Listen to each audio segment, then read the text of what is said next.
এই অসীম মহাবিশ্বে আমরা কি সত্যিই একা? রাতের আকাশের দিকে তাকালে যত তারা চোখে পড়ে প্রতিটিই কি শুধুই বিশাল গ্যাসের পিণ্ড, নাকি কোথাও কোনো এক নীহারিকায় এমন কোনো প্রাণ আছে যারা আমাদের থেকেও কোটি কোটি বছর এগিয়ে? হয়তো এমন এক সভ্যতা রয়েছে যারা আমাদের কল্পনাকেও হার মানায়, যারা আমাদের মতো বেঁচে থাকার জন্য সংগ্রাম করে না, বরং মহাবিশ্বের নিয়মগুলোকেই নিয়ন্ত্রণ করে। ১৯৬৪ সালে এক রুশ জ্যোতির্বিজ্ঞানী নিকোলাই কার্দাশেভ এমন উন্নত সভ্যতাগুলোর ক্ষমতা পরিমাপ করার জন্য একটি স্কেল তৈরি করেন। সেই স্কেল অনুযায়ী সভ্যতাকে ভাগ করা হয় তাদের শক্তি ব্যবহার করার সক্ষমতার ভিত্তিতে। টাইপ ১ সভ্যতা হচ্ছে এমন এক সমাজ যারা তাদের নিজ গ্রহের সব শক্তিকে কাজে লাগাতে পারে। সূর্যের আলো, বাতাস, আগ্নেয়গিরির উত্তাপ, সমুদ্রের ঢেউ, সব কিছুকে। আমাদের পৃথিবী এখনও টাইপ ১-এ পৌঁছায়নি। আমরা এখনও খণ্ড খণ্ড শক্তির ওপর নির্ভরশীল, অনেকটা শিশুর মতো। টাইপ ২ সভ্যতা, তাদের ক্ষমতা আরও বিস্তৃত। তারা শুধু গ্রহ নয়, একটি সম্পূর্ণ নক্ষত্রের শক্তিকে কাজে লাগাতে সক্ষম। তারা হয়তো নক্ষত্রকে ঘিরে তৈরি করেছে একটি ডাইসেন স্ফিয়ার নামক বিশাল কাঠামো, যা থেকে তারা সংগ্রহ করছে বিপুল পরিমাণ শক্তি। আর টাইপ ৩ সভ্যতা, তারা একটি গ্যালাক্সির সমস্ত শক্তিকে নিজেদের প্রয়োজনে ব্যবহার করে। তারা এমন এক পর্যায়ে পৌঁছে যেখানে কোটি কোটি নক্ষত্র তাদের শক্তির উৎস। এখানেই শেষ নয়। কিছু তাত্ত্বিক পদার্থবিজ্ঞানী বিশ্বাস করেন টাইপ ৩-এর ওপরেও আরও স্তর থাকতে পারে। টাইপ ৪, যারা মহাবিশ্বের সকল গ্যালাক্সির শক্তি নিয়ন্ত্রণ করে। টাইপ ৫, যারা মাল্টিভার্স, বহুমাত্রিক মহাবিশ্বে বিচরণ করতে পারে। টাইপ ৬, যারা বাস্তবতার গঠনকেই বদলাতে পারে। তবে এসবেরও ঊর্ধ্বে যদি এমন কিছু থেকে থাকে, তাহলে সেটি হবে টাইপ ৭। এই নামটা উচ্চারণ করতেই যেন শরীরের লোম খাড়া হয়ে যায়।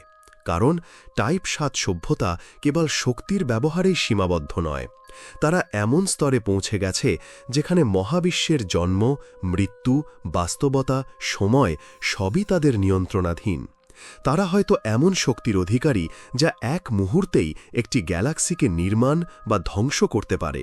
অথবা এমনও হতে পারে তারা মহাবিশ্বের কোড, যেমন কম্পিউটারের প্রোগ্রাম কোড, বুঝে ফেলেছে এবং ইচ্ছেমতো পরিবর্তন করতে পারে। যদি এমন একটি সভ্যতা আমাদের মহাবিশ্বের নির্মাতা হয়, যদি আমাদের বিশ্বটাই হয় তাদের তৈরি করা একটি পরীক্ষাগার, যদি আমাদের অস্তিত্ব শুধুই তাদের কল্পনায় এক ক্ষণিকের খেলা হয়, এই সম্ভাবনাগুলো শুনতে কল্পবিজ্ঞানের মতো মনে হলেও এগুলোই আমাদের ভয় পাইয়ে দেয় সবচেয়ে বেশি। কারণ একটি টাইপ ৭ সভ্যতার উদ্দেশ্য আমাদের পক্ষে বোঝা সম্ভব নয়।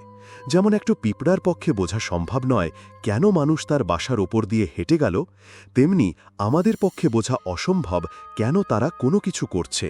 আমরা হয়তো তাদের নজরেই আসিনি, অথবা হয়তো আমাদের অস্তিত্বই তাদের কোনো বৃহত্তর পরিকল্পনার অংশ। সবচেয়ে ভয়ঙ্কর ব্যাপার হল তাদের শক্তি এতটাই বিশাল যে আমাদের বাস্তবতা, সময়, পদার্থ, মহাকর্ষ, এমনকি কারণ ফলাফল সম্পর্ক তাদের ইচ্ছায় পরিবর্তন হতে পারে। তুমি হয়তো একদিন জেগে উঠে দেখলে নতুন এক নিয়মে চলছে বিশ্ব, যেখানে অতীত নেই, ভবিষ্যৎ নেই, কেবল বর্তমানটাই বদলে যাচ্ছে বারবার।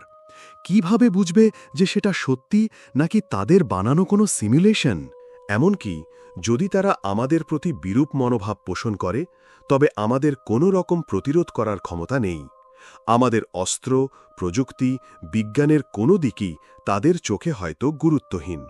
হয়তো তারা ইচ্ছা করলেই আমাদের সৌরজগৎটিকে মুহূর্তে মুছে ফেলতে পারে, অথবা এমনভাবে বাস্তবতা পরিবর্তন করতে পারে যেন আমরা কখনো ছিলামই না।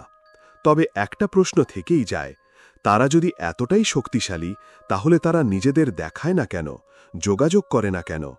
উত্তরটা হতে পারে খুবই সহজ। আমরা হয়তো তাদের বোঝার যোগ্য নই। আমরা হয়তো তাদের দৃষ্টিসীমাই পড়ি না।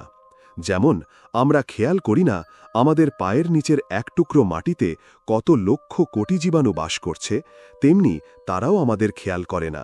অথবা তারা চাইছে না আমরা তাদের উপস্থিতি বুঝতে পারি। অনেক তাত্ত্বিক মনে করেন যদি টাইপ 7 সভ্যতা সত্যিই থাকে তবে তারা হয়তো এমন একটি স্তরে পৌঁছে গেছে যেখানে অস্তিত্বকেই গোপন রাখা হচ্ছে, কারণ তাদের উপস্থিতি অন্য কোনো সভ্যতার জন্য হুমকি হতে পারে।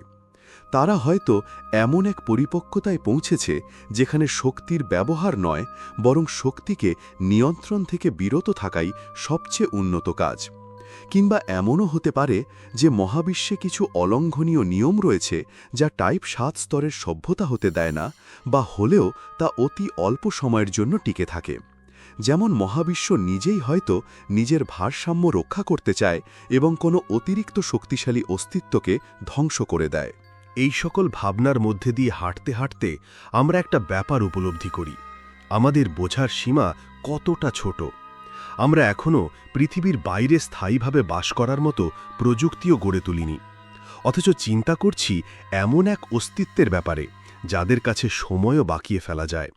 হয়তো এই চিন্তাগুলোই আমাদের সভ্যতাকে প্রশ্ন করতে শেখায়, হয়তো এই কল্পনাগুলোই আমাদের এগিয়ে যেতে অনুপ্রাণিত করে।